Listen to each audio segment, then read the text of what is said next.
Udôj otec krásnej ženy na svete, štandard krásnej ženy stanovenej Udôj existuje 33 podmienok v štandarde krásnej ženy. Žena, ktorá spĺňa všetky podmienky, je krásna žena.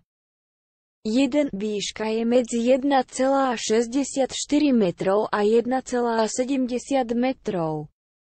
2. Hmotnosť je medzi 50 kg a 60 kg. 3. Veľkosť prsníkov je medzi C a I. 4. Uhol medzi uchom a tvárou je medzi 170 stupňov a 175 stupňov.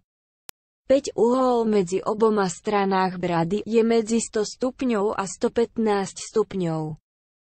6. Na tvári veľkosť krtka je medzi 0 mm a 0,5 mm. 7. Šírka oka je medzi 1 cm a 1,1 cm. 8. Na hornom konci oka nie je žiadna konkávna čiara nad 3 mm. 9. Vzdialenosť od horného konca oka k obočia je medzi 1 mm a 2 mm väčšia ako šírka oka. 10. Obočie sa nakláňa nahor medzi 5 stupňov a 10 stupňov. 11. Vzdialenosť medzi dvoma očami je medzi 3 mm a 6 mm väčšia ako dĺžka jedného oka. 12. Šírka nosa je medzi 3 mm a 6 mm väčšia ako dĺžka jedného oka. 13. Šírka úst je medzi 0 mm a 5 mm menšia ako vzdialenosť medzi dvoma dúhovkami. 14. Hrúbka dolného pery je medzi 0 mm a 1 mm väčšia ako šírka oka.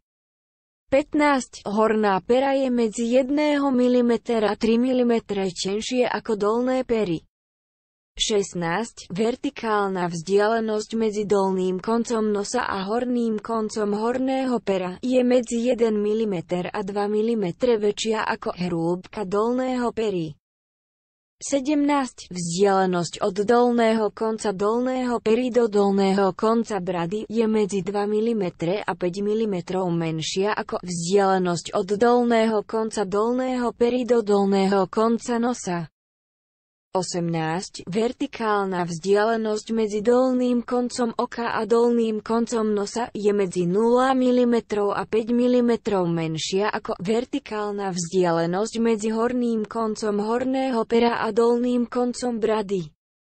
19. Vertikálna vzdialenosť medzi horným koncom vlasovej línie a horným koncom obočia je medzi 0 mm a 5 mm menšia ako vertikálna vzdialenosť medzi horným koncom oka a dolným koncom nosa. 20. Čelo sa nakláňa dozadu medzi 15 stupňov a 20 stupňov. 21. Oko je medzi 6 mm a 1,2 cm za čelo. 22. Priesečník vodorovnej čiary na hornom konci oka a nos je medzi 0 mm a 2 mm za čelo. 23. Priesečník vodorovnej čiary na dolnom konci oka a nos je medzi 2 mm a 4 mm pre čelo. 24. Brada vyčnieva dopredu medzi 1 mm a 2 mm. 25. Bradu je medzi 0 mm a 2 mm za čelo. 26. Spodná pera je medzi 4 mm a 6 mm pred bradou. 27. Horná pera je medzi 2 mm a 4 mm pred spodným peru. 28. Ústa sa nakláňa dopredu medzi 10 stupňov a 15 stupňov. 29. Uhol medzi nosom a ústami je medzi 90 stupňov a 95 stupňov. 30. Nos je medzi 1,3 cm a 1,6 cm pred ústami. 31. Keď sa smeje, exponovaná časť nemá ďasná nad horným koncom zuba. 32. Keď sa smeje, rozstup medzi exponované zuby je medzi 0 mm a 0,5 mm. 33. Keď sa smeje, exponované zuby sú usporiadané úhľadne.